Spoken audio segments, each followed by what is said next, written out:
Yes, dear students, today we will go with the numerical which is based on the energy.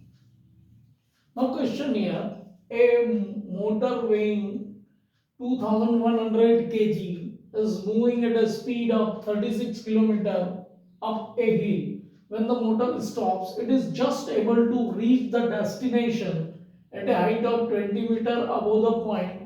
Calculate the work against friction. Now take g is equal to 10 meter per second. Now see here, the mass is given to us, that is 2100 kg. Speed is given to us, initial speed that we can say is 36 kilometre per hour. इसको हमको convert करना होगा metre पर second में, तो simply thumb rule आप apply करें, 5/18 से मल्टीप्लाई कर दें तो ये आपका आ जाएगा 10 meter per second. 36 kilometre per hour को मीटर पर सेकेंड में कन्वर्ट करना है तो सिंपली आप 5/18 से मल्टीप्लाई कर देंगे तो you will get metre per second, conversion हो जाएगा. अब यहां पर हम देखें तो यहाँ पे जो फोर्स लग रहा है अगेंस्ट, क्योंकि इट इज मूविंग अप, तो यहाँ एक फोर्स जो लग रहा है that we can determine means work done. तो वर्क डन जो होगा, work done by the motor mg into h. mg downward act कर रहा है इसलिए हम इसको माइनस लेंगे, ठीक है, और मोटर इज मूविंग अपवर्ड. तो m is given to you 2100, g आपका 10 अज्यूम करना है आपको दिया हुआ है, और हाइट जो है आपकी that we must write it here 20 meter, तो ये 20 आ गया. तो इसको हम कैलकुलेट करते हैं तो ये आपका work done by the motor आ गया. ये वर्क डन जो है आपने कैलकुलेट कर लिया.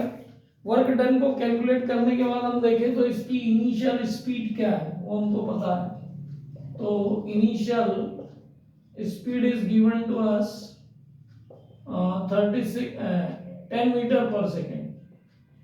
तो हम इनिशियल काइनेटिक एनर्जी डिफाइन कर सकते हैं के आई.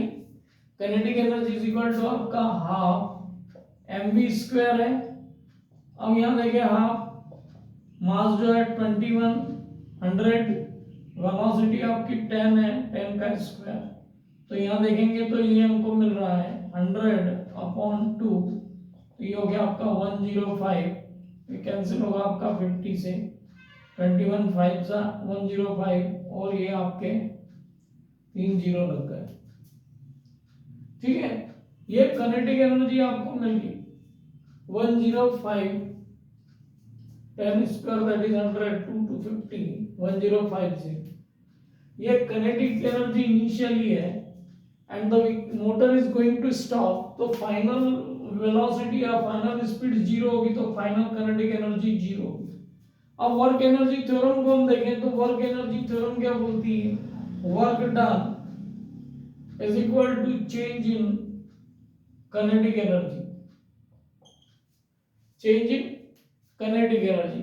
तो यहाँ पे देखें कि जो work change in kinetic energy, और यहाँ पर हमको जो वर्क डन और जो कैलकुलेट करना है, calculate the work against friction. तो if the vehicle moving upward, the force of friction is acting in this direction opposite to that, suppose. so इस केस में हम देखें तो फोर्स ऑफ फ्रिक्शन जो एक्ट कर रहा है वो अपोजिट डायरेक्शन में एक्ट कर रहा है. तो work done against friction that we can calculate, work done इसी को हम कर लेते हैं, work done against friction that is change in kinetic energy, change in kinetic energy and minus ये आपका work done.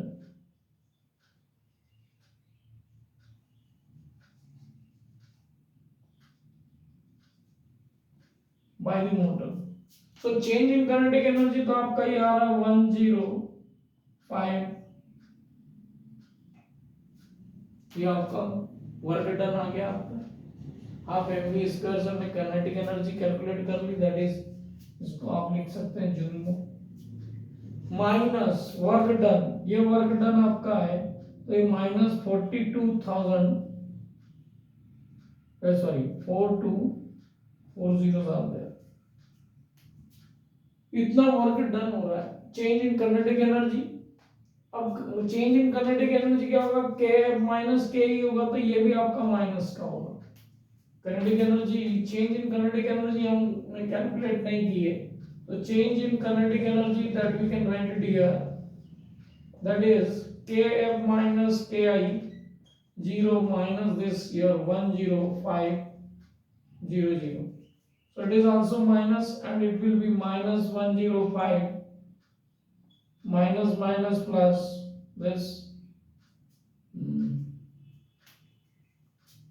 4 zeros. Now you can calculate this 3 zeros is here, 2 3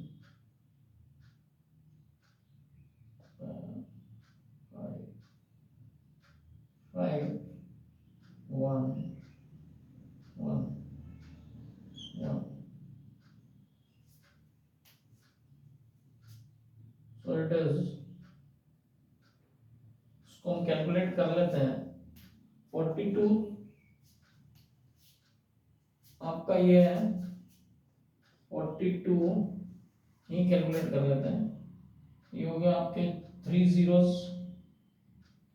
420, इसमें से 5 आपका माइनस हो जाएगा, तो 5 अगेन इट इज 3,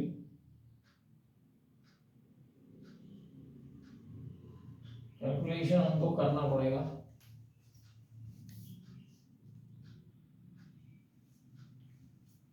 कैलकुलेशन देखें तो हम इसको कैलकुलेट करते हैं तो ये आपका आ गया this 315,000 joules. This is the answer. So calculate the work against the friction. So work done against the friction will be given by this answer, 315,000 joule. So we have got the answer now. It is a simple based on the work energy theorem and we have calculated it.